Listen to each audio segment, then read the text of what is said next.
Hey there, welcome to the Pawpaw Chronicles and More with Jim.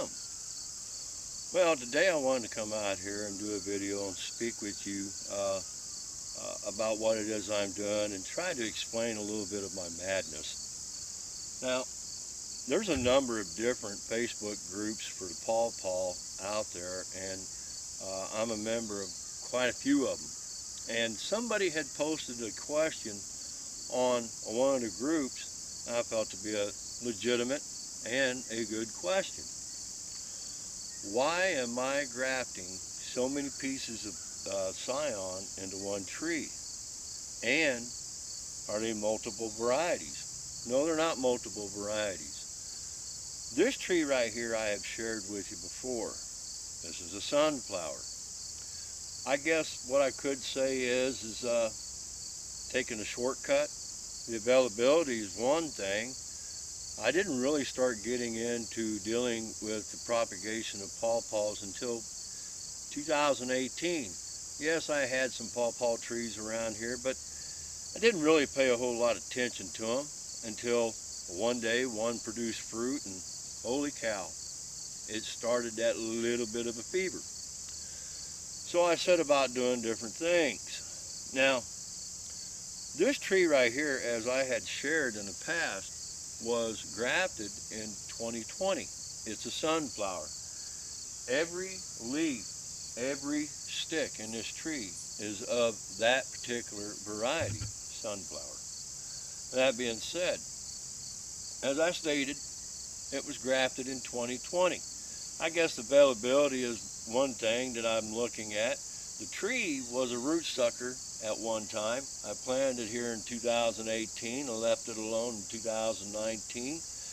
And then it began to come out with flower sets. And I thought, okay, it's breaking puberty, meaning it's willing to flower and possibly fruit. And that was the time I decided to come out here, let's do some grafting. The tree itself originally had 10 pieces of scion wood in it. And it took me 2 years to get to this point right here. Within a 2-year time frame, now I am able to taste a sunflower, hopefully for the first time. I'm 58 years old, and how much time do I have on this earth? I have no idea. One can only hope we have as long a time as we can have to enjoy Mother Nature. Now, this tree, as I had stated, had been grafted in 2020. In 2021, I grafted on this side of the tree to try to bring more balance on the other side, and which it did. It's a beautiful tree. And something else that I was able to do with this tree is I had some branching that was growing in the tree that I wasn't crazy about. It's kind of growing in a different direction than I wanted it to. So I decided to come out here and try to do something about that. And within that 2-year time frame, I was able to harvest my own scion.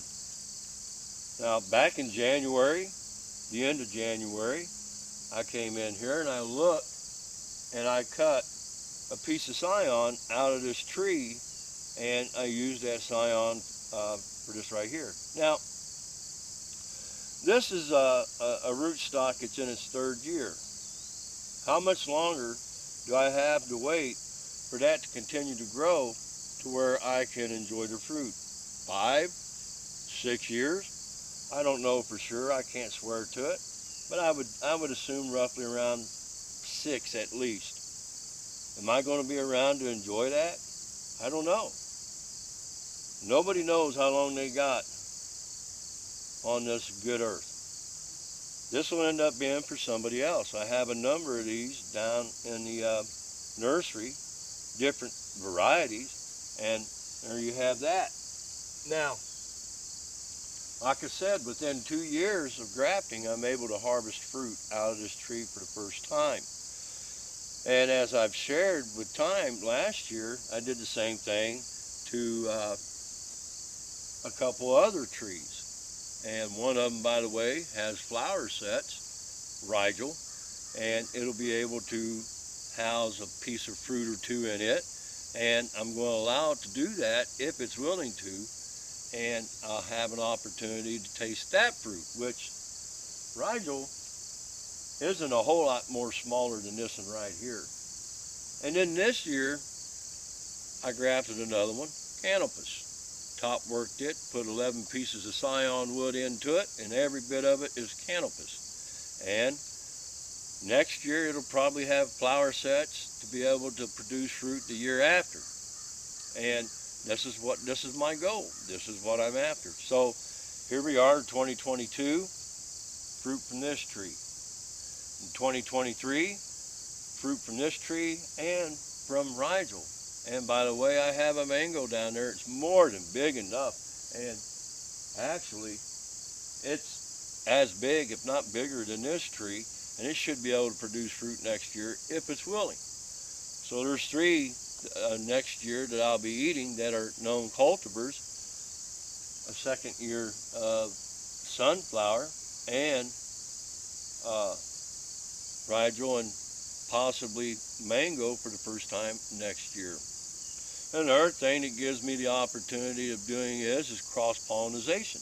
These trees are big enough I can cross-pollinate, and you know, there's so many different reasons why I do what it is I do.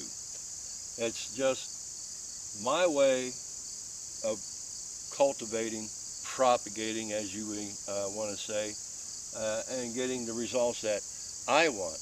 I don't have all the answers. I don't want to sit here and tell you this is the right way of doing things. This is my way of doing things. And my way of doing things has worked out for me personally. Just something that I wanted to share with you. This is the reason why I do it. My name's Jim. If you like what you see, subscribe. Don't forget to click on that bell for notifications. Any comments or questions that you may have, I welcome. You all have a God bless day.